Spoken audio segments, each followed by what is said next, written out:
In 1883 Montana, a lonely rancher saved two dying native girls from the snow, never knowing one would wake, call him my chosen one, and change his life forever. A story of fate, kindness, and the bond that defied a cruel frontier. Like, subscribe, and tell me, where are you watching from? Let's get started. The storm had rolled in faster than any Daniel Cross had seen that winter.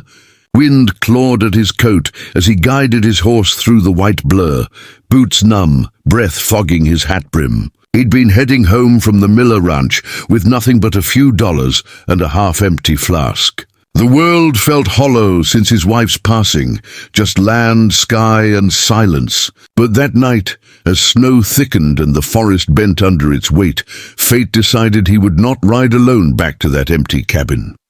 At first, he thought the shapes beneath the oak were shadows. But when his horse shied and whinnied, Daniel pulled the reins and squinted through the snow. Two small figures lay huddled beneath the tree, wrapped in torn blankets, motionless but faintly breathing. His heart clenched. "Dear Lord," he muttered, dismounting. The older girl's lips were cracked, her dark hair crusted with frost. The younger's hand clutched hers weakly, their bond unbroken even at death's door. They were native, Apache, he thought, maybe from the northern tribes, and they were barely alive. He hesitated only for a heartbeat. The storm didn't care about race or rumor. It would bury them all the same. Daniel knelt, brushing snow from their faces. "You're safe now," he said softly, though he wasn't sure they could hear. He lifted the younger girl first, cradling her light frame against his chest, then hoisted the other onto his horse. The animal protested the added weight, but Daniel steadied it. "Easy, boy. We're all going home." He mounted, pulling both girls close, and rode into the roaring white. By the time they reached his cabin, night had swallowed the valley whole. Daniel's fingers shook as he pushed open the door, carrying the girls inside. The warmth of the dying fire met the cold of their bodies in a hiss of steam. He laid them near the hearth, stripped away the soaked blankets, and wrapped them in furs. Their breathing was shallow, like a candle ready to die. He poured water, brought broth from his stove, and worked through the night, feeding, warming, praying. It felt like fighting death itself. At dawn, he stepped outside to breathe. The world was silent, painted in snow and smoke. Daniel's hands ached, his heart heavy yet strangely alive. Inside, the older girl stirred, whispering something in her tongue. He didn't understand the words, but the tone carried gratitude. Her sister slept beside her, color returning to her cheeks. Daniel sat near the fire, exhaustion pressing his eyes. For the first time in years, the cabin didn't feel like a tomb. It felt like shelter again. Something about their presence filled the silence he had long tried to bury. Later that morning, he saddled his horse and rode into town for medicine. The saloon doors creaked as he entered, boots heavy with snow. Conversations paused. A miner raised his brow. "Heard you dragged in a couple Injuns last night," he sneered. "What are you planning to do with them, Cross?" Daniel didn't respond. He bought what he needed, bandages, herbs, and whiskey, and left. Behind him, laughter followed. "That fool's gone soft," someone muttered. "Ain't no good come from sheltering their kind." Daniel didn't care. He'd buried enough souls to know life was sacred, no matter whose it was. When he returned, the storm had passed, leaving the land washed clean. The younger girl, barely more than 15, had woken and watched him from the cot. Her eyes were sharp but frightened, darting toward the window as if expecting pursuit. Daniel spoke gently. "You're safe here. No one will harm you." She didn't answer but touched her sister's hand. He noticed her whisper something, maybe a name. "Nayeli," he guessed quietly. The sound of it seemed to calm her, so he said it again, slower. "Nayeli."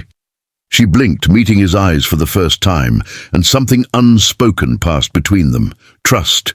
Fragile but real. The next 2 days blurred into quiet labor. Daniel kept the fire alive, cooked small meals, and kept watch through the window in case the town decided to come calling. He had seen enough of men's fear to know what they'd do to what they didn't understand. But the girls recovered faster than he expected. The elder Nayeli regained her strength first, her voice soft yet commanding when she finally spoke. Suri, she said, pointing to the younger one. Her sister smiled faintly, and Daniel nodded. I'm Daniel, he replied, hand over his chest. She repeated it slowly. Darnell, and for the first time he smiled. That night, as snow melted from the roof and the fire danced low, Daniel sat carving a piece of wood, a habit his wife once teased him for. Nayeli watched silently, curiosity flickering in her eyes. For peace, she said after a while, nodding at the small bird he carved. He didn't know what to say, only that her words lingered long after. When Zuri finally laughed, a soft, shy sound, the cabin seemed to breathe again. It was as if life, after years of silence, had found its way back into his walls. By the third night, Daniel was exhausted but restless. He watched over them as they slept, their faces calm beneath the flicker of the fire. He thought of the whispers in town, of men who'd never understand what he'd done, but he didn't regret it. Kindness, he knew, always came with a price. He stood at the doorway, staring out into the snow, and whispered to the wind, "If I'm a fool for saving them, then I'll die a fool." Somewhere in the distance, a wolf howled. Inside, the girls slept soundly, safe for the first time in a long while. When dawn came again, Daniel awoke to the sound of birds outside his cabin. The storm had broken. Light spilled through the window, golden and warm. The girls were awake, sitting near the fire, speaking softly in their language. Nayeli turned toward him, her expression calm, almost reverent. "You save us," she said slowly. Daniel hesitated, then nodded. "Just did what any man should." She shook her head gently. "Not any man," she whispered. Her voice carried a strange weight, like prophecy. He didn't understand, not yet, but he would. For in that cabin, something sacred had begun, quiet as the dawn.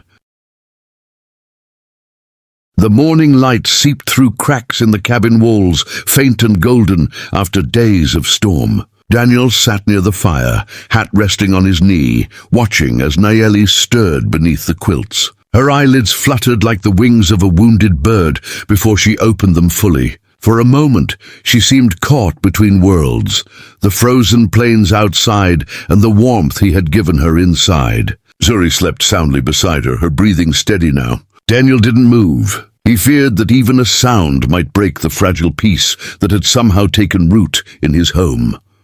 When Nayeli finally spoke, her voice carried the stillness of the mountains. "We live?" she asked softly, as though the answer might disappear if spoken too loud.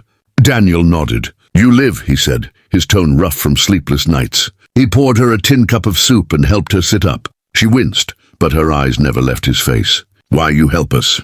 she asked, her accent bending the English words into something pure. Daniel hesitated, rubbing his palms together for warmth. "Because no one else would," he said simply. "And because I've lost enough souls already." Nayeli looked down, her dark hair falling across her face. "Lost?" she repeated quietly. Daniel swallowed hard. "My wife," he said. The fever took her 2 winters back. The fire crackled between them. Nayeli's gaze softened, and she whispered something in her tongue, words he couldn't understand, but felt deep in his bones. It sounded like a prayer, a gentle offering to the spirits. She then looked at Suri, brushed her sister's hair back and murmured, "She will live too." Her certainty carried more power than medicine or luck. Daniel believed her, even if he didn't know why.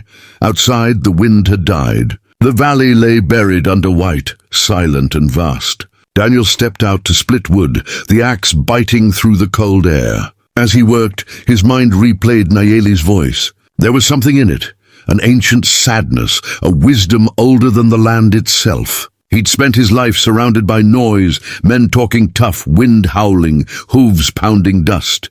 But this silence felt different. It wasn't emptiness. It was peace. When he returned inside, Nayeli was awake, watching the fire, lips moving in a soft chant. Suri stirred beside her, whispering her name. For the first time, both sisters smiled. Days passed, slow and quiet.